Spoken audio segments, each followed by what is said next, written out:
السلام علیکم ورحمۃ اللہ وبرکاتہ۔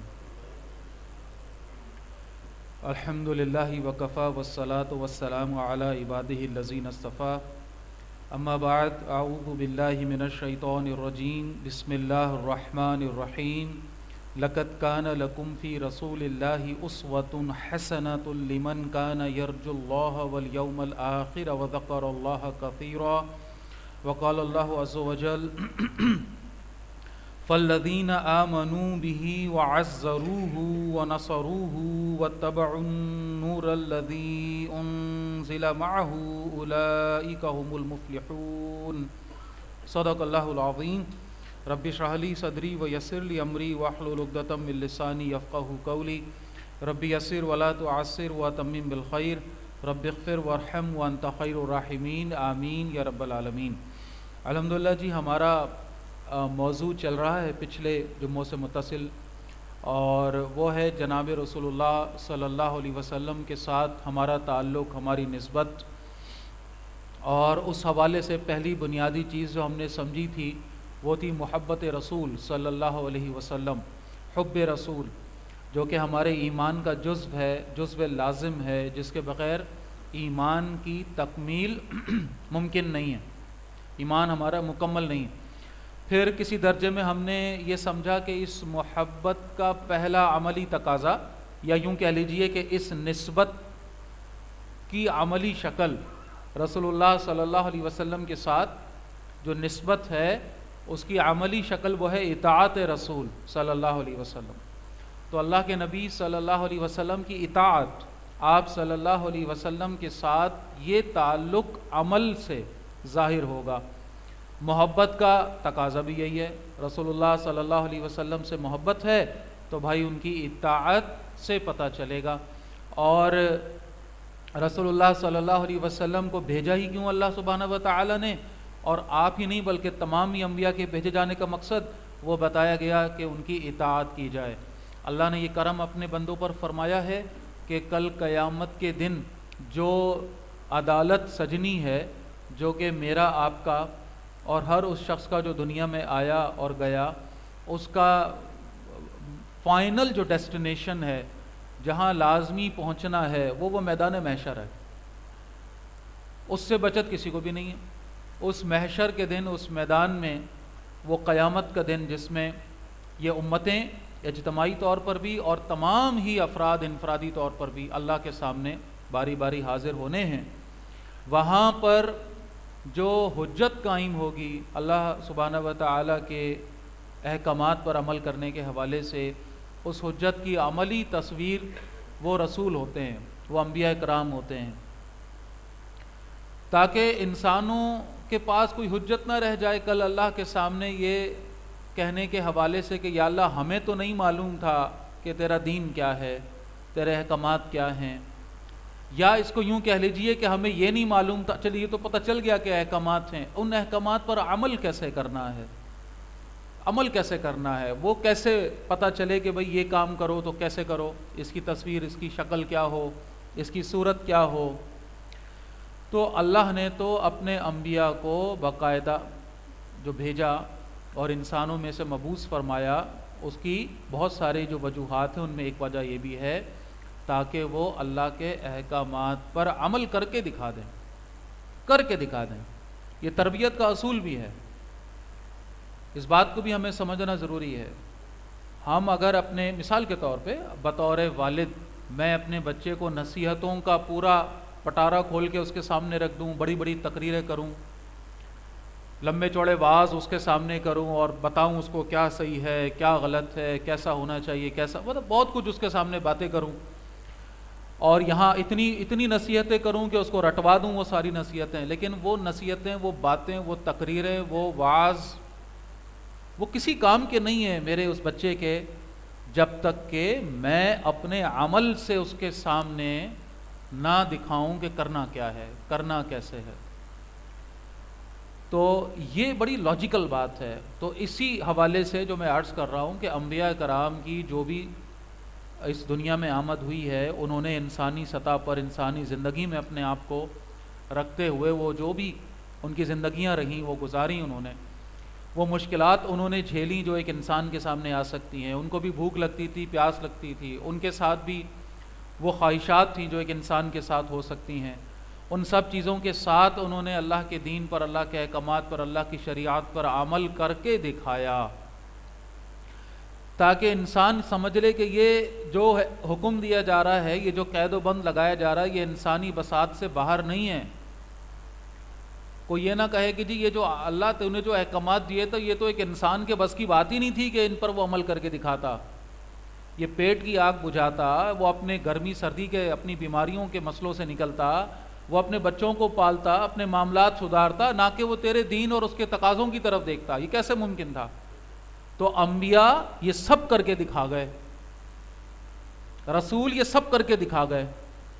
اب کوئی شخص کھڑا ہو کے کل قیامت کے دن نہیں کہہ سکتا اللہ کے سامنے کہ یا اللہ یہ تو ممکن ہی نہیں تھا، کہ انسان کے بس کی بات ہی نہ تھی جو تو نے احکامات دیے تھے.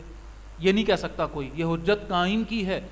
تو رسولوں کے، انبیاء کے بھیجے جانے کا جو مقاصد ان میں سے ایک یہ ہے. اب آ جائیے جب ہم بات کریں گے جناب رسول اللہ صلی اللہ علیہ وسلم کی، تو یہ بات ہم نے پچھلی دفعہ بھی سمجھی، بار بار سمجھی کہ رسول اللہ پر تو صلی اللہ علیہ وسلم اس سلسلہ نبوت اور رسالت کی تکمیل ہوئی ہے، اتمام ہوا ہے، یہ سلسلہ مکمل ہوا ہے. اپنی خوبصورت ترین منزل پر پہنچ کر، اپنے حسن کے اعلیٰ ترین درجے پر پہنچ کر یہ سلسلہ آ کے مکمل ہوا جناب رسول اللہ صلی اللہ علیہ وسلم پہ.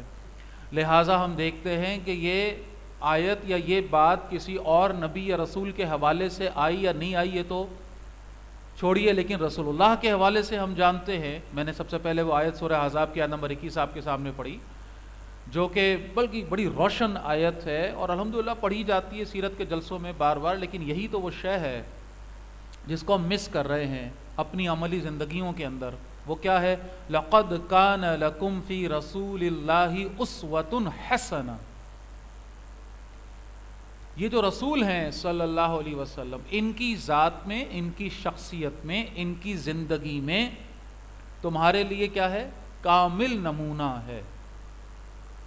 آئیڈیالوجی کی سطح پر تم جس شخصیت، جس ذات، جس پرسنالٹی کو اپنے ذہن میں بسا کر اس کو اچیو کرنے یا اس کو فالو کرنے یا اس کی طرف بڑھنے کی کوشش کرنا چاہتے ہو، یہ ہر انسان کی ضرورت ہے. یہ بھی نوٹ فرمائیے، ہر انسان باؤنڈ ہے، جکڑا ہوا ہے اس ضرورت کے تحت.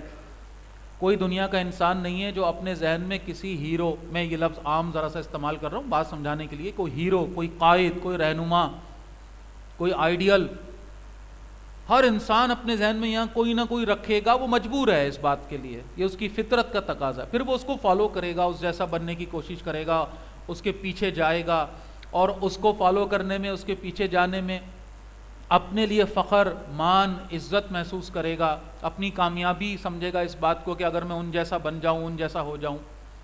یہ فطری بات ہے. تو میرے اور آپ کے لیے جب ہم نے کہہ دیا لا الہ الا اللہ محمد رسول اللہ صلی اللہ علیہ وسلم، اب یہ قائد، یہ رہنما، یا وہی لفظ جو میں نے استعمال کیا، ظاہر بات آج کل کے نوجوان بھی ہیں نا، ان کو سمجھ میں آتا ہے ان الفاظ. وہ ہیرو کی جو ٹرم آ گئی اب ہمارے نوجوانوں کے سامنے اب خاص طور پہ، تو یہ آئیڈیل، یہ قائد، یہ رہنما، یہ کون ہے؟ یہ رسول اللہ ہیں صلی اللہ علیہ وسلم. اسوہ کامل، the perfect ideology you have to follow، وہ رسول اللہ کی ذات ہے، وہ آپ کی شخصیت ہے. اب نوٹ فرمائیے کہ اس بات سے عمل کا تعلق یہ ہے کہ جو زندگی ہے رسول اللہ کی صلی اللہ علیہ وسلم، وہ زندگی ہے میرے اور آپ کے لیے آئیڈیل. رسول اللہ کی ذات کا مطلب کیا بنا؟ آپ صلی اللہ علیہ وسلم کی ذات مبارکہ کا جو بھی مظاہر اس دنیا میں ہمارے سامنے آئے نا، اس کا بالکل ظاہری پہلو وہ تو یہی ہے کہ رسول اللہ صلی اللہ علیہ وسلم کا حلیہ مبارک، آپ کا چلنا پھرنا، آپ کا اٹھنا بیٹھنا، آپ کا انداز گفتگو، آپ بطور کسی خاص کردار میں ہم ان کو جج کریں کہ بطور باپ آپ کیسے ہیں، بطور بھائی آپ کیسے ہیں، بطور دوست آپ کیسے ہیں، بطور سپر سالار آپ کیسے ہیں، بطور پڑوسی آپ کیسے ہیں. اب ان سب چیزوں کو آئیڈیلائز کر آپ کی عادتیں کیا تھیں. ٹھیک ہے، اب مسواک سے ہمیں پیار ہونا چاہیے. بھائی ایک مسلمان کو مسواک سے لگاؤ ہونا چاہیے، انسیت ہونی چاہیے، مسواک دیکھ کر اس کا دل مچلنا چاہیے، مسواک کی طرف وہ کھنچنا چاہیے. مسواک کو اپنے ساتھ رکھنے پہ اسے فخر محسوس کرنا چاہیے. جو دن بغیر مسواک کرے گزر گیا اس دن اس کو ملال ہونا چاہیے, افسوس ہونا چاہیے. کیوں بھائی؟ مسواک کی کیا حیثیت ہے؟ ایک لکڑی کی ٹکڑا ہی تو ہے, ایک چھوٹی سی ڈنڈی ہی تو ہے, تو ایسی اس کی کیا شے ہے کہ جس نے اس کو اتنا اہم کر دیا میرے اور آپ کے لیے؟ تو ہم جواب, کوئی ہم سے پوچھے تو ہم کیا جواب دیں گے؟ یہ میرے نبی کو پسند تھی, یہ ہمارے پیارے رسول صلی اللہ علیہ وسلم کو پسند تھی. اتنی پسند تھی کہ آپ نے فرمایا کہ مجھے یہ شائبہ نہ ہوتا کہ میری امت پر گرا ہو جائے گا تو میں فرض کر دیتا اس کو. تو آپ صلی اللہ علیہ وسلم کا تو معاملہ کیا ہے کہ دن کا آغاز اسی سے ہو رہا ہے نا, آغاز ہی اس سے ہو رہا ہے مسواک سے. پھر وضو کے پہلے اٹھ کر جو پہلا جو ایک ہوتا ہے معاملہ صفائی کا وہ مسواک ہو رہی ہے, پھر اس کے بعد جب وضو کا معاملہ اور اس میں دوبارہ ہو رہی ہے. تو ایسا اس کے ساتھ جب رسول اللہ کو لگاؤ ہے تو بس بھائی بات یہ ہے کہ کیونکہ میرے لیے تو آئیڈیل کون ہے؟ رسول اللہ ہے صلی اللہ علیہ وسلم. تو میرا لگاؤ تو بنے گا کس سے؟ مسواک کو دیکھ کر میرے ذہن میں کون آئے گا؟ وہ شخصیت آئیں گی رسول اللہ صلی اللہ علیہ وسلم. تو مجھے اس سے پیار ہو گیا, مجھے اس سے انسیت ہو گئی. یہ بالکل کیا ہے؟ فطری, یہ محبت کا کیا ہے؟ تقاضا ہے نا. اب اسی بات کو ذرا اپنے دائرے کو بڑھاتے جائیے. رسول اللہ صلی اللہ علیہ وسلم کی ہم بات کر رہے ہیں اور رسول اللہ صلی اللہ علیہ وسلم سے محبت کا ہم دعویٰ کر رہے ہیں, اور رسول اللہ صلی اللہ علیہ وسلم سے محبت کا دعوے دار کیسے ممکن ہے کہ اس حدیث سے نہ گزرے؟ آپ صلی اللہ علیہ وسلم کیا فرما رہے ہیں؟ جس کو مجھ سے محبت ہے اس کو میری سنت سے محبت ہے. یا جس کو اس طرح کر لیجیے, جس نے میری سنت سے پیار کیا, جس نے میری من احب سنتی فقد احبنی, اصل بات کیا ہے؟ جس نے میری سنت سے محبت کی اسی نے مجھ سے محبت کی. وہ محبت کے دعوے جو سنت رسول صلی اللہ علیہ وسلم سے عاری ہیں. ایک شخص کی زندگی جس میں سنت رسول صلی اللہ علیہ وسلم کی جھلک نہیں ہے, اس کی محبت کے دعوے کھوکھلے دعوے ہوئے نا. رسول اللہ معیار دے کر گئے ہیں. یہ کسی عام آدمی کا معیار نہیں ہے جو وہ رکھ رہا ہو کسی کے سامنے. رسول اللہ نے یہ معیار دے دیا. اور قرآن میں بھی ہم نے اس بات کو پچھلی دفعہ بڑی تفصیل سے سمجھا تھا. قل ان کنتم تحبون اللہ فاتبعونی یحببکم اللہ ویغفر لکم ذنوبکم. اللہ سے پیار کرتے ہو, یا اس کا عملی تصویر ہم نے سمجھی تھی اللہ کے رسول سے واقعی تم پیار کرتے ہو, اللہ اور اللہ کے رسول تمہاری زندگی میں اہمیت رکھتے ہیں, تو کیا کرو؟ اتباع کرو, رسول اللہ کی اتباع کرو. اتباع کیا ہے؟ الحمدللہ ہم نے سمجھا. فالو کرنا ہے, پیروی کرنا ہے. کس طرح کرنا ہے؟ محبت کے جذبے کے ساتھ آپ صلی اللہ علیہ وسلم کی ہر شے کو اپنانا, آپ کے نقش قدم پر اپنا قدم رکھنے کی کوشش کرنا, جد و جہد کرنا.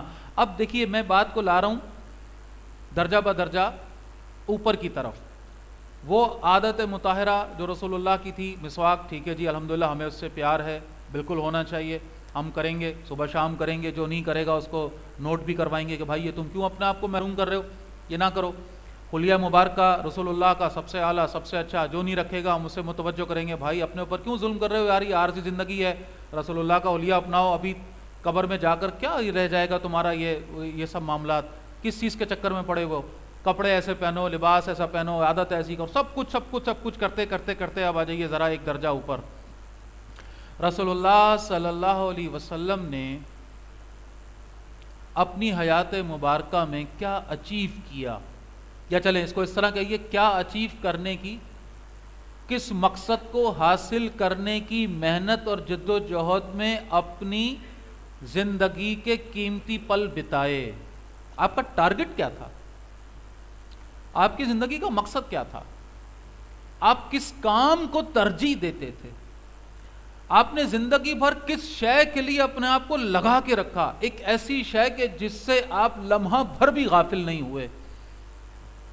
اس کا اگر عملی بات کریں تو نبوت ملنے کے بعد, ظاہر ہے نبوت ملنے کے بعد اور زندگی کے آخری سانس تک وہ کیا مقصد تھا جس مقصد کے لیے رسول اللہ صلی اللہ علیہ وسلم نے اپنے آپ کو اس طرح لگایا, اس طرح کھپایا کہ آپ نے بھوک بھی برداشت کی, آپ نے یعنی کون کون سے واقعات ہیں, وقت بڑا مختصر ہوتا ہے, اس تفصیل میں تو ہم جا نہیں سکتے کہ ہم وہ سارے واقعات سن کر بیٹھے ہیں کہ 2-3 دن سے آپ فاقے سے ہیں.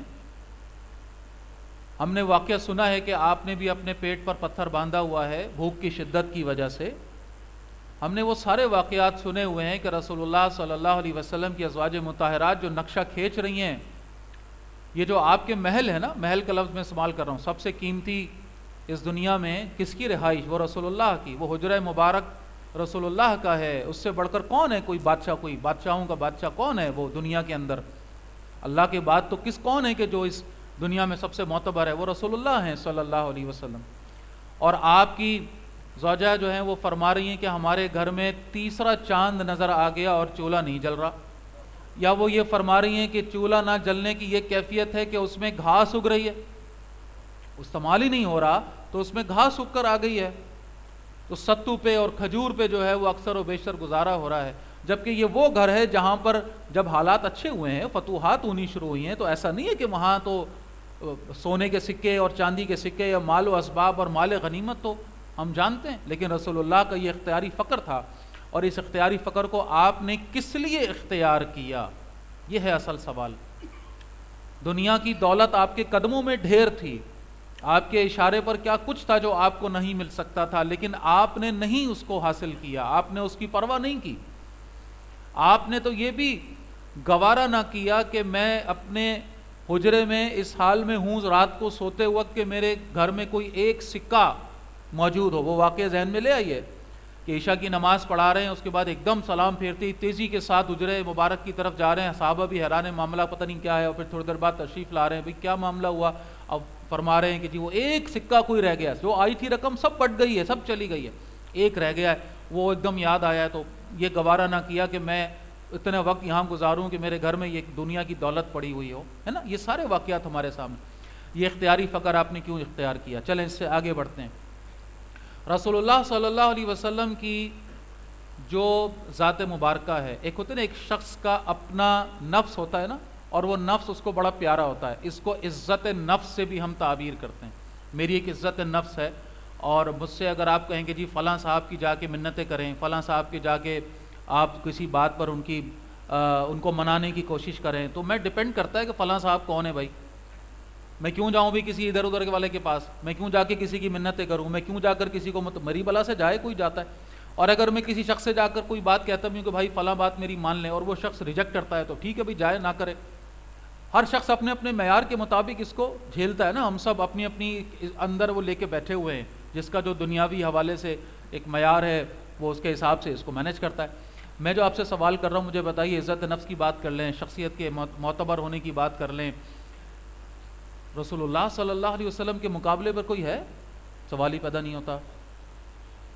لیکن کیا یہ رسول اللہ نہیں ہے صلی اللہ علیہ وسلم جو ایک ایک دروازے پر جاتے ہیں، کنڈیاں کھٹکھٹاتے ہیں، راستے میں چلنے والوں کو روکتے ہیں، قافلے آ کر بیٹھے ہیں، سفر کے دوران، حج کے دوران آپ جا رہے ہیں، ایک ایک خیمے میں جا رہے ہیں، لوگوں سے مل رہے ہیں، اور میں لفظ استعمال کر رہا ہوں، منتیں کر رہے ہیں لوگوں کی، ان کو یقین دلا رہے ہیں کہ میں جو تمہارے پاس لے کر آیا ہوں یہ حق ہے، یہ سچ ہے، اس کو مان لو، اس کو سن لو، اس کو سمجھ لو، ایمان لے آؤ، کلمہ پڑھ لو۔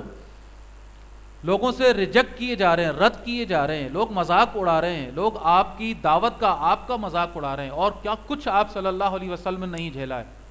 غور تو فرمائیے، وہ منظر ہم نے پڑھ لیا، لیکن اس کی ذرا عملی ایک تصور ذہن کے اندر لائیے کہ قافلہ حج آیا ہے، پیچھے دشمنوں نے تدبیر کی ہے کہ بھئی یہ تو جائیں گے اپنی دعوت رکھیں گے، اور بہرحال لوگ ان کی طرف کھینچے چلے آتے ہیں، تو کیوں نہ ان کی دعوت کو تباہ کرنے کے لیے ایک پلان کیا جائے۔ وہ پلان کیا کیا بدبختوں نے، جس کو اگلے دن دیکھا لوگوں نے کہ ابو لہب ہے کہ جو آپ کے پیچھے پیچھے چل رہا ہے، آپ آگے آگے چل رہے ہیں لوگوں کو دعوت دینے کے لیے، لوگوں سے بات کرنے کے لیے، اور یہ بدبخت شخص پیچھے چل رہا ہے اور چلا چلا کر کہہ رہا ہے لوگوں سے کہ اے لوگوں، یہ پاگل ہے، یہ دیوانہ ہے، یہ جادوگر ہے، اس کی باتوں میں نہ آنا، اس کی بات نہ سننا۔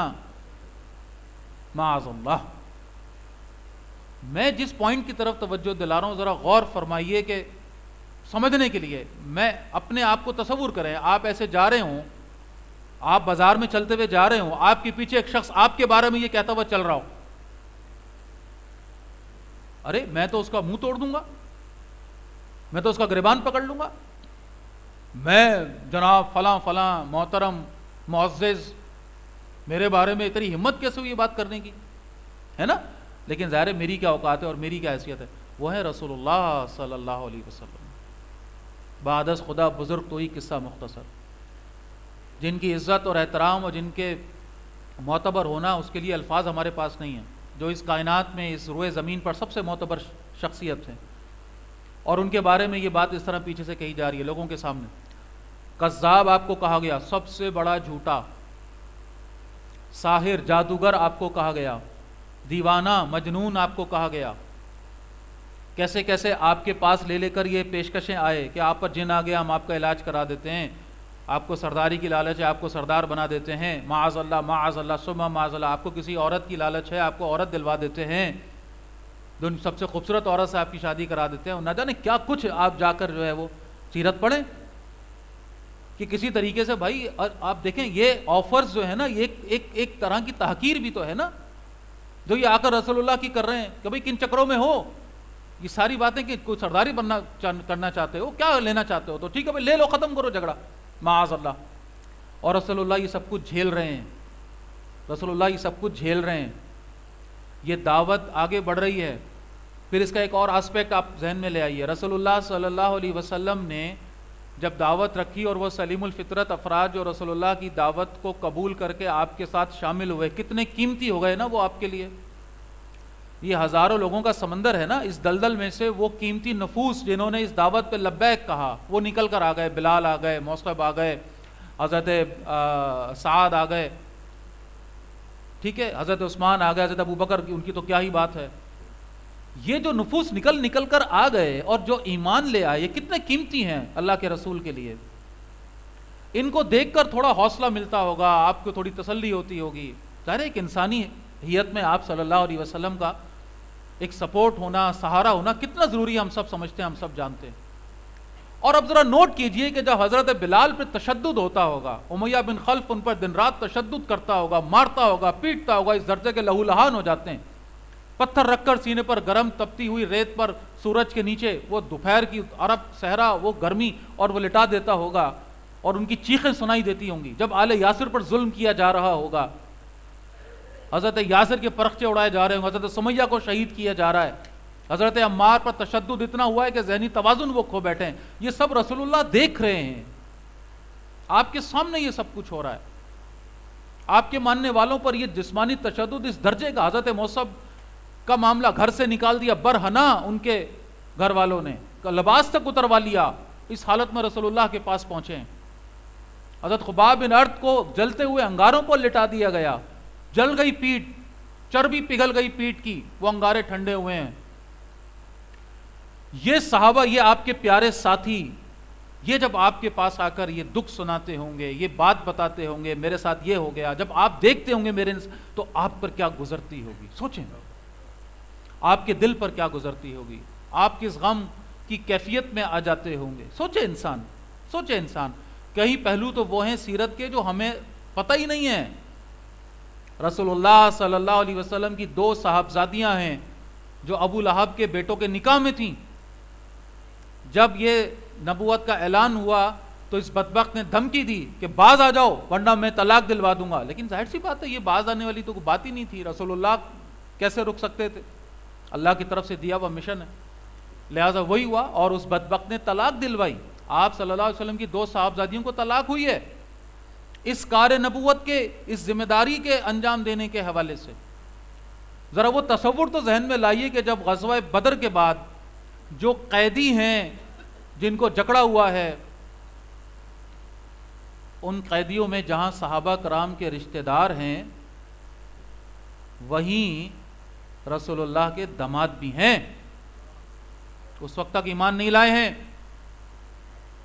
جکڑے ہوئے ہیں،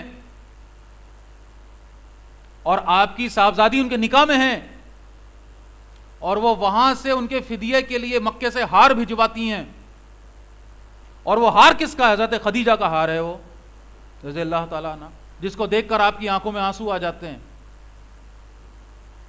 یہ ذرا نوٹ، میں آپ کے سامنے جو بات رکھنے کی کوشش کر رہا ہوں، رسول اللہ کے ساتھ تعلق کے دعوے، محبت کے دعوے، ذرا اس زندگی کو لائیے تو صحیح ہے اپنے اس تصور کے اندر، اس چشم تصور سے ذرا اس کو ویژولائز تو کیجئے کہ یہ سب کچھ ہوتے وقت رسول اللہ کس کیفیات سے گزر رہے ہیں، آپ زندگی کے کن مراحل سے گزر رہے ہیں، اور وہ ساری خالص انسانی تکلیفیں آپ سوچیں نا اولاد کے دنیا سے جانے کا دکھ کوئی چھوٹا دکھ ہوتا ہے؟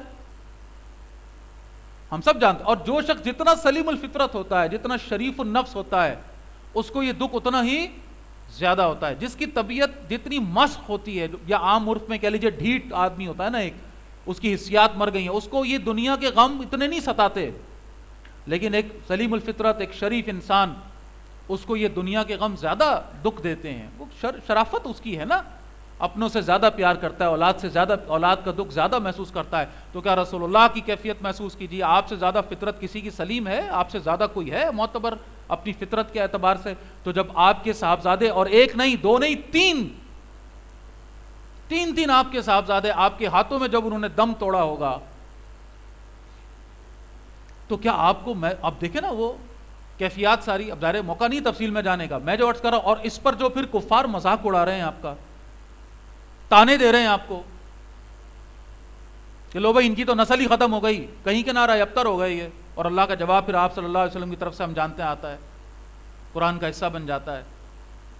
یہ ساری کیفیات رسول اللہ جھیل رہے ہیں، اس سے گزر رہے ہیں، ان سارے معاملات کو دیکھ رہے ہیں، اپنے صحابہ کی تربیت کر رہے ہیں. چھپ چھپ کر صحابہ کے ساتھ ملاقاتیں ہو رہی ہیں، دشمنوں کا خوف ہے، دار ارقم میں میٹنگز ہو رہی ہیں، پتہ ہے کہ ان کو پتہ چل گیا تو آ جائیں گے، تشدد کریں گے، ماریں گے. کبھی روزانہ کی بنیاد پر یہ جنگ چل رہی ہے، روزانہ کی بنیاد پر، آج یہ ہو گیا، آج یہ ہو گیا، آج یہ ہو گیا، آج اتنوں سے ملے، آج وہ ساری کیفیات ذرا تصور میں تو لائیے. اور اب آجیے ذرا شیب بنی ہاشم. ہم کیا وہ پچھلے دنوں لاک ڈاؤن میں 2 سال چلے گئے، اور اس لاک ڈاؤن کی کیا کیفیت ہے بھائی؟ ٹھیک ہے لوگوں نے بڑا جھیلا بھی ہے، یقیناً ٹف ٹائم بھی آیا ہے لوگوں کے اوپر، لیکن میں آپ کو صرف اس کمپیریزن میں بات کر رہا ہوں. اس لاک ڈاؤن کو تصور میں تو لائیے، جب آپ کے خاندان کا بائیکاٹ کیا، اور اس درجے بائیکاٹ کیا جو بتانے والوں نے، لکھنے والوں نے، مورخین نے، سیرت نگاروں نے جو وہ کیفیات لکھی ہیں. 3 سال کا عرصہ ہے بھائی، 3 سال. اور کیفیات یہ لیول پر آ چکی ہیں کہ چمڑا، یہ جو ایک دفعہ ایک بچہ پوچھ رہا تھا، یہ چمڑا، بعض دفعہ ہم کہتے ہیں چمڑا ابال کر، تو یہ جانور کی کھال ہے بیٹا. کیا ہے یہ چمڑا؟ کسے کہہ رہے ہیں؟ جانور کی کھال کہیں پڑی مل گئی، ٹکڑا اس کا، اس کو اٹھا لیا، اس کو دھویا، پانی میں ڈالا، ابالا، اور اس کو پی لیا. اس پر زندہ ہیں، درختوں کے پتے کھا رہے ہیں. ایک صحابی کہتے ہیں کیفیت یہ ہے کہ چلتے چلتے پیر کے نیچے کوئی چیز آئی، ذہن میں خیال آیا کچھ لگ تو رہی ہے، بغیر دیکھے اس کو منہ میں ڈال کے اتار لیا کہ دیکھ لیا تو ہو سکتا ہے کراہیت کی وجہ سے کھا نہ سکوں. بھوک کا یہ عالم ہے. یہ کیفیات ہیں. پہنچانے والے چھپ چھپ کر پہنچا بھی رہے ہیں، وہ ساری بھی، وہ بھی اپنی جگہ جنگ چل رہی ہے، وہ ساری کیفیات چل رہی ہیں. رسول اللہ صلی اللہ علیہ وسلم. اور میں پھر ایک آپ کو یاد دلاؤں کہ ایک شخص اپنے لیے تو یہ تکلیفیں، یہ مسائب برداشت آسانی سے کر لیتا ہے، لیکن اپنے پیاروں کے لیے، اپنی اولاد کے لیے، جن سے وہ پیار کرتا ہے، جن کے وہ ساتھ ہوتا ہے، واقعتاً یہ آزمائش بن جاتی ہے. کیا رسول اللہ صلی اللہ علیہ وسلم اس سارے معاملے سے نہیں گزرے؟ اور اس ساری کیفیات کے اندر اگر میں اس کو آگے بڑھاتا چلا جاؤں، آگے آئیے، معاملات چل رہے ہیں، وہ ساری ترتیب ہے. 10 نبوی، حضرت خدیجہ کا انتقال ہو گیا، وہ سہارا جو مضبوط سہارا تھا، بہرحال اللہ کا اذن، اللہ نے واپس لے لیا. حضرت ابو طالب کا انتقال ہو گیا، وہ ایک سہارا تھا، اس جگہ پر امبریلا تھی جس کی وجہ سے وہ معاملات، وہ سارا معاشرے میں وہ بہرحال ایک سایہ، وہ اللہ نے لے لیا. ٹھیک ہے، اللہ کی مرضی، اللہ کا اذن، اللہ کی مشیت ہے. اور اس کے بعد پھر رسول اللہ صلی اللہ علیہ وسلم جو اپنے تئیں یہ سوچتے ہیں کہ اگر وہاں مجھے پناہ مل جائے طائف کی طرف تو پھر یہ وہ مرکز بن سکے، اور وہاں سے میں دین کی دعوت کا کام، کیونکہ مکے والوں نے تو ڈسون کر دیا ہے، ابو لہب نے تو ڈسون کر دیا ہے، نکال دیا ہے. اور یہ بات شاید مجھے اور آپ کو سمجھ میں نہیں آئے گی بھائی، یہ ہم کراچی والوں کو سمجھ میں نہیں آئے گی. اگر یہاں کوئی رہتا ہے نا قبائلی نظام سے جڑا ہوا کوئی ساتھی، کے پی کے میں بھی ہر جگہ نہیں ہے، اب مخصوص جگہ رہ گئی ہیں جہاں قبائلی نظام ہے، کوئی خیبر ایجنسی سے یا کوئی دیر سے کوئی اس طرح کا ساتھی ہے بیٹھا نا، وہ سمجھ رہا ہے بات کیا ہو رہی ہے، قبیلہ کسے کہتے ہیں. اور قبیلے کا سردار جو بھی ہے، بڑا ہے، وہ نکال دے کہ جاؤ اب تم نہیں ہو، ہمارے قبیلے سے تمہارا تعلق. اس کی کیا کیفیت ہے، یہ غم، یہ دکھ. پھر اس معاشرے میں جہاں دشمن چاروں طرف ہیں، جو صرف اس وجہ سے اٹیک نہیں کر پا رہے، حملہ نہیں کر پا رہے کہ نہیں بھائی ان کا قبیلہ ان کے پیچھے، ان کو پتہ چل گیا جی قبیلے نے ان کو نکال دیا، اب یہ اس درجے میں دنیا کے اندر یہ لاوارث کیفیت میں، اب تو جو چاہے ان کے ساتھ کر لو، کوئی نہیں آئے گا بدلہ لینے کے لیے. ان کیفیات سے اب محسوس کریں وہ رسول اللہ گزر رہے ہیں بھائی ان ساری کیفیات سے. اور پھر وہ طائف جاتے ہیں، طائف جاتے ہیں. اور طائف میں کیا ہوتا ہے بھائی، بتانے کی ضرورت ہے؟ وہ منظر دہرانے کی ضرورت ہے کہ وہاں کیا ہو رہا ہے؟ ٹھیک ہے جی، ہم کتنے مزے سے پڑھ لیتے ہیں بھائی کتابوں کے اندر ہیں. یہ پڑھتے وقت ہم لرز کیوں نہیں جاتے؟ ہماری آنکھیں اس کے آگے اتنا پانی کیوں نہیں آ جاتا کہ ہمیں الفاظ نظر آنے بند ہو جائیں؟ ہمارا دل زور زور سے دھڑکنے کیوں نہیں لگ جاتا؟ وہ رسول اللہ ہیں صلی اللہ علیہ وسلم، مجھے اور آپ کو میری جان سے زیادہ پیارے ہیں. دنیا کی سب سے معتبر، سب سے عظیم، سب سے عالی مرتبت وہ پاک ذات جو رسول اللہ صلی اللہ علیہ وسلم، جن کے قدموں کے نیچے فرشتے اپنا پر بچھائیں تو اپنے لیے سعادت محسوس کریں، اور ان کو تاک تاک کر پتھر مارے جا رہے ہیں. اور آپ کا جوتا ہے کہ جو خون سے بھر جاتا ہے، گلی بنا کر کھڑے ہو گئے، ایسے کتابوں میں لکھا ہے، ایسے وہ اوباش ایسے کھڑے ہو گئے گلی بنا کے، آپ آگے جا رہے ہیں، وہ گلی بنی ہوئی ایسے، اور وہ ادھر سے پتھر پڑ رہے ہیں. حضرت زید ہیں، کبھی ادھر آتے ہیں، کبھی ادھر آتے ہیں، کبھی ادھر آتے ہیں، ان پتھر کتنا روکیں گے، کیا کریں گے؟ اور آپ گر پڑے ہیں، اور اس کے بعد آپ کے گلے میں چادر لپیٹ کر گھسیٹا گیا ہے آپ کو. آپ آگے آگے ہیں اور یہ بدبخت پیچھے پیچھے ہیں، اور پیچھے سے یہاں تک کہ آپ جب ان کی رینج سے نکلے ہیں تو پھر جان چھوٹی ہے ان سے. اور اس زخموں سے چور، یہ میلوں کا سفر کر کے پیدل جانا، پھر وہاں سے واپس آ رہے ہیں زخموں کے ساتھ. وہ زخم جو جسم پہ لگے ہیں وہ تو پھر کوئی درجے میں چلیں قابل برداشت ہیں، وہ جو روح پر زخم لگے ہیں، وہ جو روح پر زخم لگے ہیں. اور پھر جب یہ دعا کرتے ہیں واپسی میں، ایک جگہ رکتے ہیں، قیام کرتے ہیں، ٹیک لگا کر بیٹھتے ہیں، اور اس کے بعد جو الفاظ نکلے ہیں زبان مبارک سے، بار الہا میں تجھ سے اپنی کمزوری، بے بسی اور لوگوں کے نزدیک اپنی بے قدری کا شکوہ کرتا ہوں. اے سب سے زیادہ رحم کرنے والے، تو کمزوروں کا رب ہے، تو ہی میرا رب ہے. تو مجھے کس کے حوالے کر رہا ہے؟ بیگانوں کے جو میرے ساتھ تندی سے پیش آئیں، کسی دشمن کے جس کو تو نے میرے معاملے کا مالک بنا دیا ہے؟ اب یہ ہے وہ انسانی جذباتی کیفیت، یہ ہے اللہ کے ساتھ ایک راز و نیاز، محبوب کا محب سے آپس میں مکالمہ. اللہ کے ساتھ یہ الفاظ ادا ہو رہے ہیں کس کی زبان مبارک سے؟ رسول اللہ کی صلی اللہ علیہ وسلم. اب کس کیفیت سے گزر رہے ہوں گے نا، کس دکھ، کس علم، اندازہ کیجئے، اندازہ کیجئے. اور اب یہ ہے کہ وہ جو عبدیت ہے وہ غالب آتی ہے. اس کے بعد کی جو دعا کے الفاظ ہیں نوٹ فرمائیے. اب وہ عبدیت غالب آتی ہے، اب وہ رسالت غالب آتی ہے، وہ کار رسالت وہ نمایاں ہوتا ہے. اب ہے وہ کہ جو میرے اور آپ کے لیے یہاں ایک بہت بڑا اسوہ ہے جو جھلکتا ہے، نکل کر سامنے آتا ہے. اس کیفیت، اس ٹھکرائے جانے کے احساس اور اس غم اور دکھ اور تکلیف کو اٹھانے کے بعد ایک انداز کا شکوہ رکھ دیا.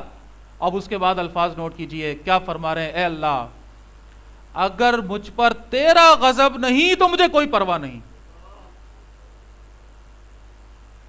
تو راضی تو پھر کوئی مسئلہ نہیں، پھر کسی کی پرواہ نہیں. کوئی کچھ بھی کہتا رہے، کوئی کچھ بھی کرتا رہے، مجھے مارے پیٹیں کیا فرق. تو اگر راضی ہے، تو اگر ناراض نہیں ہے، تیرا غضب مجھ پر نہیں ہے تو پھر کوئی مسئلہ نہیں ہے، پھر مجھے کوئی فکر نہیں، کوئی پرواہ نہیں. تیری عافیت میرے لیے زیادہ کشاں ہے، زیادہ اہمیت رکھتی ہے. تیری طرف سے دی ہوئی عافیت، تیری طرف سے وہ رحمت دی ہوئی، جس کو ہم دنیا کے اندر چھوٹے موٹے غم اٹھاتے تو کیسے شور مچانا شروع کر دیتے ہیں. یا رسول اللہ ہیں صلی اللہ علیہ وسلم، تیری عافیت میرے لیے زیادہ کشا ہے. میں تیرے چہرے کے اس نور کی پناہ چاہتا ہوں جن سے تاریکیاں روشن ہو گئیں، اور جس پر دنیا اور آخرت کے معاملات درست ہوئے، کہ تو مجھ پر اپنا غضب نازل کرے یا تیرا عطاب مجھ پر وارد ہو. تیری ہی رضا مطلوب ہے، یہاں تک کہ تو خوش ہو جائے، اور تیرے بغیر کوئی زور آور طاقت نہیں. اللہ ہمیں اس کا کوئی عشر عشیر تو عطا فرمائے نا. اس اسوہ کامل ہم کہہ رہے ہیں بھائی یہ ہے نا. سنیں اب دیکھیں، ہمیں تو چیونٹی کاٹ لے تو ہمارے تو واویلے جو ہیں وہ آسمانوں تک جا رہے ہوتے ہیں، اور دین کی خاطر ہم نے تکلیف کیا اٹھائی، کیا سہا، وہ تو بات ہی الگ کر دیجیے. یہ رسول اللہ صلی اللہ علیہ وسلم یہ تکلیفیں، یہ سارے معاملات، یہ سارے مصائب یہ کیوں اٹھا رہے ہیں؟ آپ صلی اللہ علیہ وسلم کی حیات مبارکہ سے میں اور آپ کیا چیز لے کر نکلیں بھائی؟ کیا چلیں معذرت کے ساتھ صرف یہاں بیٹھ کر چند آنسو نکال لینے سے یا افسوس کر لینے سے کیا یہ حق ادا ہو جائے گا؟ بڑا سیدھا سا سوال ہے. کل قیامت کے دن معیار کہیں اسوہ کامل کون ہے؟ رسول اللہ ہے نا. معیار تو وہی ہے نا. یہ معیار رکھا ہو کل محشر میں ایسے سامنے پہاڑ کی طرح، اور پھر مجھے جا کر وہاں کھڑا کیا جا، رکھ بھائی تو اپنا یا تو نے کیا کیا اس دین کے لیے؟ یہ میرا رسول کر کے آیا، یہ میرا رسول جھیل کر آیا، میرے رسول نے یہ تکلیفیں اٹھائیں، یہ قربانیاں دیں، تو بتا تو نے کیا کیا؟ رکھ اس کے سامنے. او بھائی پہاڑ کے مقابلے میں ذرہ تو رکھ، ذرہ تو رکھ، کچھ تو رکھ کہ چلو ٹھیک ہے ان کے قدموں میں قسم چلو وہ پہاڑ ہے تو اس کے قدم میں کہیں ذرہ بن جائے نا. کچھ تو رکھ. تو نے کس شے کے لیے تکلیفیں اٹھائیں، کس چیز کے لیے غم اٹھائے، کہ تیرا غم، تیری پریشانیاں، تیری الجھنیں کس جگہ پر تھیں؟ اس دین کے لیے جو دو دین میرا رسول تجھے دے کر گیا، یہ مشن جو میرا رسول تمہارے حوالے کر کے گیا، تم نے کیا کیا اس کے لیے؟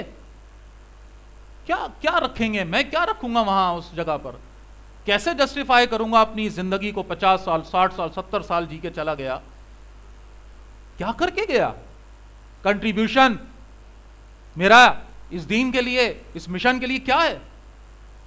کہیں کوئی کم از کم تڑپ بھی ہو تو اس تڑپ کو رکھ دوں. نیت ہے نا بھائی، چلو نیت بھی رکھ دیں گے، اس دن کی رحمت ہے. یہ اس دن کی رحمت ہے کہ نیتیں بھی تلیں گی نا. چلو کچھ نہیں کر سکے بھائی، کم از کم ارادہ تو کیا، نیت تو کی، دل سے سچے جذبے کے تحت کچھ تو اپنے، وہ بھی نہیں ہے. کم از کم نیت تو ہو کہ جو رسول اللہ نے کیا میں بھی کروں، جس کام کے لیے، جس مقصد کے لیے انہوں نے تکلیفیں اٹھائیں میں بھی اٹھاؤں، جو محنت وہ کرتے رہے زندگی بھر میں بھی اس میں کچھ اپنا جو مقصد ان کا تھا میرا بھی وہ مقصد زندگی کا وہ بن جائے. کہیں کوئی تڑپ، کوئی لگن، کوئی ایفرٹ کچھ تو ہو. کوئی زندگی کا ایک دن لگ گیا ہو اس کام میں، ایک دن میں نے اس مقصد سے گزارا جو مقصد رسول اللہ صلی اللہ علیہ وسلم کی زندگی کا مقصد تھا. کم از کم وہ ایک دن نہیں لے جا کر وہاں رکھ دوں، کچھ تو رکھوں. اور وہ مقصد کیا تھا رسول اللہ کا؟ کس لیے یہ تکلیفیں اٹھا رہے ہیں؟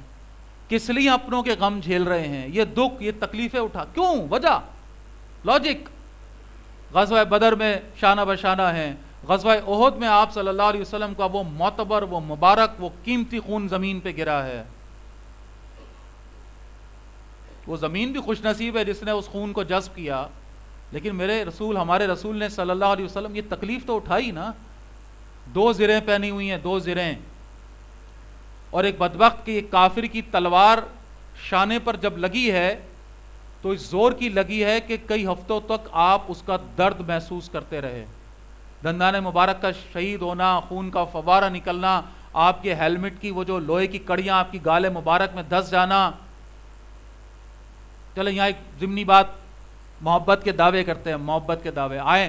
وہ جب کڑیاں گڑی نا گال کے اندر، تو ابو عبیدہ پہنچے ہیں نا ادھر، اور بھی صحابہ، ابو بکر پہنچے ہیں، اور بھی صحابہ پہنچے، ابو عبیدہ بھی پہنچے ہیں، چڑیوں کی طرح تیزی کی ساتھ، عدلی کہتے ہیں اڑتے ہوئے پہنچے ہیں. ٹھیک ہے جی، وہاں پہنچے دیکھا کہ رسول اللہ کے گالے مبارک میں وہ لوہے کا جو ہیلمٹ، خود جو بھی کہتے ہیں اس کو، وہ اس کی کڑیاں ٹوٹ کر اندر گڑ گئی ہیں یہاں. ٹھیک ہے، اب ذرا ان کا ایٹیٹیوڈ دیکھیں آپ. یہ صحابی رسول ہیں، اب ان کا ذرا رویہ دیکھیں آپ. ایک تو یہ تھا نا کہ پکڑتے اس کو، کھینچتے نکالتے، تو اب یہ کھینچنے نکالنے میں بھی رسول اللہ کو کیا ہو جاتی؟ تکلیف ہوتی. تو کیا کیا؟ اپنے دانتوں سے ان کو پکڑ کر نکالنے لگے، دانتوں سے، تاکہ رسول اللہ کو تکلیف کم سے کم ہو. کو ہاتھ میں ویسے بھی اس نے آنا نہیں تھا، کھینچا تانی ہوتی، یہ ہوتا. تو اپنے دانت سے وہ کڑیاں پکڑی، اب انہیں کھینچنا شروع کیا، کھینچنا شروع کیا. اب رکیں ذرا بھائی، رکیں یہاں پہ. اللہ اکبر. کبھی محسوس کریں اس بات کو. کتابوں میں کتنے مزے سے پڑھ لیتے ہیں ہم، ابو عبیدہ کے اپنے دانت ٹوٹ گئے. اپنے یہ کڑیاں نکالنے کے زور میں کیا ہوا؟ اپنے دانت ٹوٹ گئے. یہ کیسے ہو گیا؟ یہ کیسے ہو گیا؟ کہ میں اب آپ کو دعوت دیتا ہوں کسی شے کو پکڑیں اپنے دانتوں سے اور اسے کھینچنا شروع کریں، زور لگائیں لگائیں لگائیں لگائیں، ایک وقت آئے گا آپ کو لگے گا میرے دانت اکھڑ جائیں گے، کیا کریں گے؟ چھوڑ دیں گے؟ چھوڑ دیں گے نا؟ ابو عبیدہ نے نہیں چھوڑا، دانت نکل رہا تھا باہر، اکھڑ رہا تھا، محسوس ہو رہا ہوگا، درد ہو رہا ہوگا، تکلیف ہو رہی ہوگی، میرا دانت نکل کے باہر آ رہا ہے، لیکن نہیں چھوڑا، کھینچتے رہے، کھینچ لے کے اپنا دانت نکل کے باہر آ گیا، نہیں چھوڑا اس کو۔ یہ ہمارے کیا دعوے ہیں رسول اللہ کی محبت، ہماری زندگیاں کچرا والی زندگی ہم جی رہے ہیں، اور ہم کہتے ہیں ہم رسول اللہ کے امتی، اور دعوے ہمارے یہ رسول اللہ ہیں، اور یہ صحابہ ہیں جو ان کے ساتھ اس کیفیت میں ہیں، اور یہ رسول اللہ کی تکلیفیں ہیں۔ اللہ اکبر کبیرہ۔ اب وہ مشن کیا ہے؟ 3 دفعہ قرآن کہتا ہے اس مشن کو کہ رسول اللہ کو کیوں بھیجا اللہ نے، هو الذی ارسل رسولہ بالہدی ودین الحق لیظہرہ علی الدین کلہ۔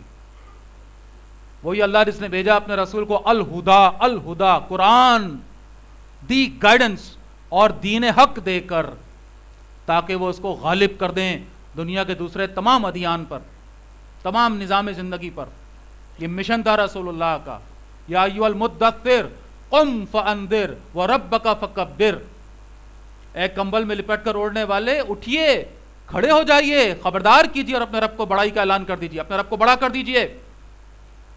اللہ اکبر صرف مسجدوں میں اعلان کرنے اور صدا لگانے کے لیے نازل ہوا تھا؟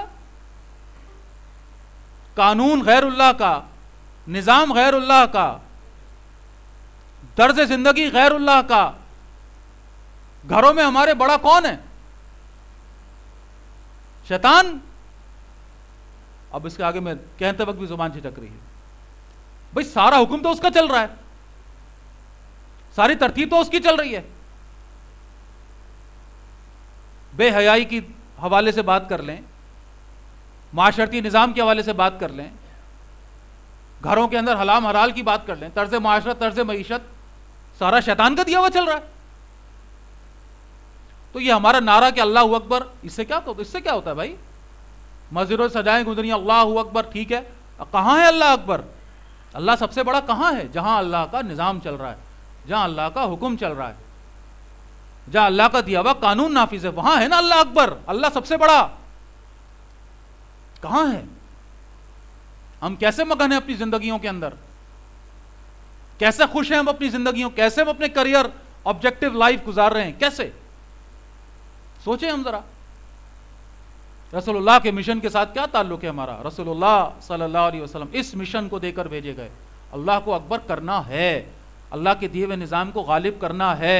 اقیموا الدین ولا تتفرقوا فیہ، صاف 2 ٹوک الفاظ میں قرآن کہتا ہے سورہ شورى میں، دین کو قائم کرو۔ اور رسول اللہ صلی اللہ علیہ وسلم یہ کام اپنے ہاتھوں سے جزیرہ نما عرب کی سطح تک انجام فرما کر گئے، یہ حجت ہم پر قائم کر کے گئے، انسانی سطح پر محنت کر کے، تکلیف اٹھا کے، دکھ جھیل کے، دعوت، تبلیغ، امر بالمعروف نہی عن المنکر، شہادت علی الناس، اور اس کے بعد جہاد و قتال کی ساری منازل طے کر کے، جب 360 بتوں کو نکال کر پھینکا ہے کعبۃ اللہ سے باہر، اور جب کہا کہ حق آ گیا اور باطل مٹ گیا۔ بے شک باطل مٹنے کے لیے یہ وہ وقت تھا جب رسول اللہ کا مشن مکمل ہوا تھا عرب کی سطح پہ، اور جب رسول اللہ صلی اللہ علیہ وسلم نے اپنے صحابہ کو اکٹھا کیا اگلے سال، یہ حجۃ الوداع کا موقع ہے، سارے صحابہ اکٹھے ہیں، وہ ساری محنت، وہ جو آپ صلی اللہ علیہ وسلم نے جو یہ کھیت لگایا اس کے وہ پھل نکل کے سامنے سارا موجود، 1.25 لاکھ کی تعداد ہے، اور آپ صلی اللہ علیہ وسلم ان سے پوچھتے ہیں الا هل بلغت، پوچھ رہے ہیں بتاؤ مجھے کیا پہنچا دیا میں نے؟ اور وہ سارے یک زبان ہو کر یا اللہ رسول اللہ، آپ نے نہ صرف پہنچا دیا بلکہ پہنچانے کا حق ادا کر دیا۔ اور آپ صلی اللہ علیہ وسلم اللہ کی طرف، اللہ آسمان کی طرف انگشت شہادت اٹھا کے فرما رہے اللہم اشہد، یا اللہ تو گواہ ہے، 3 دفعہ فرما رہے ہیں، اور اس کے بعد امت کی طرف اپنی اس انگشت شہادت کو کہہ کے کیا فرما رہے ہیں؟ فلیبلغ الشاہد الغائب، اب پہنچائے جو یہاں ہے، اب وہ پہنچائے اس کو جو یہاں نہیں، جو موجود، پہنچاؤ، جاؤ اس کام میں لگ جاؤ، یہ کام ہے تمہارا۔ یہ صحابہ تھے جنہوں نے اس میسج کو رسول اللہ سے لیا اور اس کے بعد اس کام میں اپنے آپ کو لگا دیا۔ میں یہاں رہنے والوں سے سوال کر رہا ہوں، یہ بر صغیر پاک و ہند کے رہنے والوں سے سوال کر رہا ہوں، جو یہیں کے پیدا ہوئے، جن کے آباء و اجداد یہیں رہے، نہ آتے اگر صحابہ یہاں پر دین لے کر، کیا ہوتے ہم؟ کیا ہوتے ہم؟ سوچئے صحابہ کو کیا پڑی تھی وہیں. ارے بھائی وہاں جاتے، غار حرا میں نوافل ادا کرتے، غار ثور میں نوافل ادا کرتے، 1,00,000 نمازوں کا کعبۃ اللہ میں ثواب پاتے، 50,000 نمازوں کا مسجد نبی میں ثواب پاتے، وہیں چلے لگاتے، وہیں تسبیحات پڑھتے، وہیں اعتکاف کرتے رہتے. تو آج دین کہاں ہوتا؟ بس وہیں ہوتا. ہم کیا ہوتے؟ تصور بھی محال ہے. وہ چھوڑ کر سب کچھ یہاں آئے، جنگیں کی، دین پھیلایا، ہمارے باپ دادوں نے دین قبول کیا، الحمدللہ آج مسلمان ہیں ہم. اور آج اس دین کو اپنے جیب میں ڈال کے ہم بیٹھے ہوئے، نہ خود عمل کر رہے ہیں نہ دوسروں تک پہنچا رہے ہیں. رسول اللہ سے نسبتوں کے دعوے ہیں، کھوکھلے دعوے، شور. تو ایک مثال بڑی اچھی ایک صاحب دے رہے تھے کہ شور زیادہ کرتا ہی وہی ہے جو اندر سے کھوکھلا ہو، اس لیے تو ڈھول زیادہ آواز نکالتا ہے. ڈھول میں آواز ہو، ڈب ڈب ڈب پیٹا جائے اس کو، بڑا شور مچاتا ہے، بڑی زور کی آواز، کیوں؟ اندر سے کھوکھلا ہے، خالی ہے. اس کو بڑھ دو اندر، پھر کہاں آواز نکلے گی؟ تو جو کام کرتے ہیں وہ دعوے نہیں کرتے، اور جو دعوے کرتے ہیں وہ کام، عمل. اطاعت رسول، اتباع رسول، رسول اللہ صلی اللہ علیہ وسلم کے مشن اور آپ کی زندگی کے مقصد کے ساتھ میرا مقصد یہ الائن ہو جائے. اللہ مجھے اور آپ کو زندگی عطا فرمائے. ایک نظم ہے، ایک مجھے ان کے لکھنے والے کا نام نہیں معلوم، کسی جگہ پر یہ اصلاً تو انگریزی میں اس نے لکھی تھی، پھر اس کا ترجمہ یہ ایک دفعہ ایک رسالے میں شائع ہوا تھا. اس نے ازمپشن کیا کی ہے کہ رسول اللہ صلی اللہ علیہ وسلم زندہ ہو کر اللہ کے اذن سے، اللہ کے لیے سب کچھ ممکن ہے، وہ آ گئے ہیں بھائی تم سے ملنے کے لیے، ٹھیک ہے، اللہ نے یہ حکم دیا، کوئی ایسا معجزہ ہو گیا اور رسول اللہ ملنے آ گئے. اب اس کے بعد کی کیفیات ہے جو اس نظم کے اندر اس نے وہ لکھی ہیں. ذرا اس نظم کو بس سن کے اس کے بعد اپنی آج کی بات مکمل کر رہا ہوں. کہتا ہے کہ اگر محمد رسول اللہ صلی اللہ علیہ وسلم ایک دن تم سے ملنے آ جائیں، بالکل اچانک تشریف لائیں، میں حیران ہوں کہ تم کیا کرو گے. کیا کرو گے؟ ہاں میں جانتا ہوں، تم اپنا بہترین کمرہ اپنے محترم مہمان کو پیش کرو گے، سب سے عمدہ، سب سے اعلیٰ طعام کا اہتمام کرو گے، اپنی ہر بات سے انہیں احساس دلاؤ گے کہ ان کی آمد سے تم بہت خوش، بہت دلشاد ہو. ان کی آمد تمہارے لیے ایک اعزاز ہے، ایک ناقابل بیان مسرت اور مسلمان کا ایک حسین خواب ہے. لیکن جب تم انہیں آتا دیکھو گے، کیا ان سے دوڑ کر دروازے پر مل پاؤ گے؟ ان کے استقبال میں اپنے بازو وا کر سکو گے؟ یا ان کی اندر آمد سے پہلے تمہیں اپنا لباس تبدیل کرنے دوڑنا پڑے گا، ان کی نظروں سے چھپا کر تمام رسالوں کو ہٹا کر قرآن پاک سجانا پڑے گا؟ پھر کیا تم اپنے ٹی وی پر وہی لباس، وہی مناظر دیکھ سکو گے، یا ان کی نظر پڑنے سے پہلے ہی دوڑ کر اسے بھی بند کرو گے؟ کیا اس خواہش پر کہ ان کی سماعت سے تمہارا ریڈیو، تمہاری سی ڈیز، ڈی وی ڈیز دور رہیں، ان سب کو کہیں چھپانے دوڑو گے اور پچھتانے لگو گے کہ کاش تم اس وقت اس اونچی آواز میں بات نہ کرتے؟ کیا نغمہ و موسیقی کے آلات چھپا کر ان پر حدیثوں کی کتابیں ڈھانکو گے؟ پھر کیا تم انہیں اپنے گھر کے ہر گوشے، ہر جگہ، ہر حصے میں بلا جھجک لے جا سکو گے؟ انہیں اپنی الماری دکھا سکو گے، اپنے کپڑوں کا کلیکشن، وہ نعمتیں جو تم نے جمع کر کے رکھی ہیں گھر کے اندر، کیا فخر سے ان کے سامنے ان کو رکھو گے اور بتاؤ گے؟ اپنے زندگی کے مقصد پر ان سے بات کرو گے، ڈیبیٹ، ڈسکشن کرو گے، کس لیے جی رہا ہوں، صبح سے شام تک کیا کرتا ہوں، کتنی نمازیں پڑھتا اور کتنی چھوڑتا ہوں، مسجد میں کتنا وقت گزرتا ہے، قرآن کے ساتھ کتنا وقت گزرتا ہے، کیا انہیں بتا سکو گے؟ کیا کچھ دن ان کے ساتھ صبح شام بتا سکو گے؟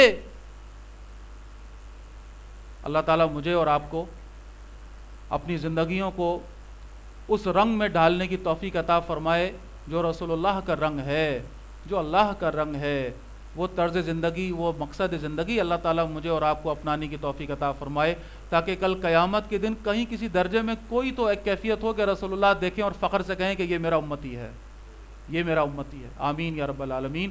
اقول قولی ھذا واستغفر اللہ لی ولکم ولسائر المسلمین والمسلمات. انشاءاللہ ترتیب کے مطابق آج عشاء کے بعد درس ہوگا انشاءاللہ.